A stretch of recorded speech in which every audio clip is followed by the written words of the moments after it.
So the next piece we have is just titled Ghost Story, and it's a short narrative, a real-life narrative about somebody's experience of being down mines and seeing a ghost. So, Stephen, yeah. the man is actually here. Lovely. That was there when it Would you like to stand up so we can see you? Woo! So I will attempt to do this justice. Please don't hurt me if not. Well, this is my experience of when I once saw a strange apparition down Walton pit. This would have been in 1979 and happened to be a weekend overtime shift. I'd been deployed with 3 other men to dent and reballast the points on the 10 East junction on the main Birkwood Seam local road.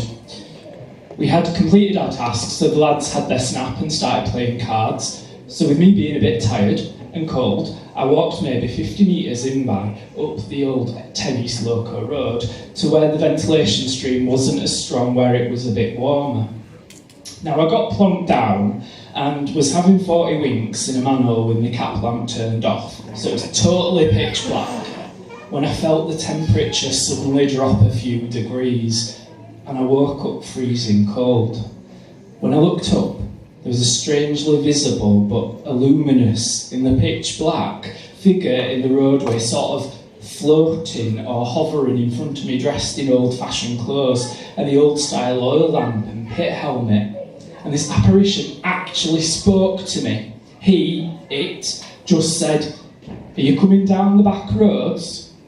There's a joke in there somewhere, I'm sure. Careful.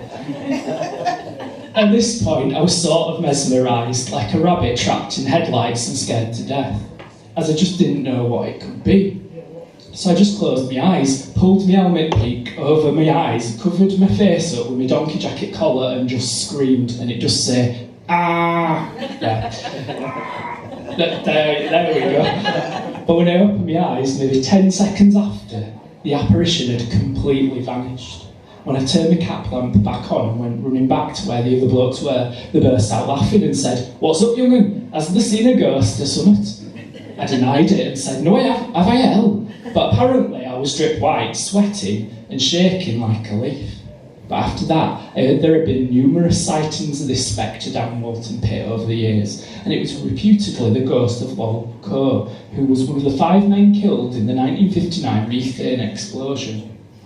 Now, a lot of folk who I told at the time said it must have been the lads I worked with playing a trick on me, but it could not have been, because I had only closed my eyes and covered my face up for about 10 seconds maximum. Now, in that short time, how far could anyone have walked either in by or out by, pit terminology for up or down a tunnel, without any cap lamp being visible, as it was pitch black, or any evidence of someone walking past by dusk in the ventilation airstream, or even the sound of footsteps? The apparition had just completely vanished. I foolishly told my mates my story in the pub that weekend. Now, they all thought that I lost the plot and was going gaga and imagining things. But on hearing subsequent stories of a deputy called Len Cannon, who he appeared to, and scared to death, who never ever went underground again, and an electrician who ran off the face where he appeared, who also refused to ever go underground again, a bloke on a conveyor belt Button, who was sat eating his snap when a deputy, he had an oil lamp, sat down beside him and spoke to him. Then when he got up to set the belt off again, the deputy had completely vanished, and a fitter who was working alone on a conveyor driver unit, his widow told me this story, as he never told anyone apart from her. He said a shadowy figure sat down beside him past the time of day and then promptly got up and vanished through the side of the roadway. Another bloke ran off a district when it was being salvaged, who heard his name being called. The tannoy system had previously been removed.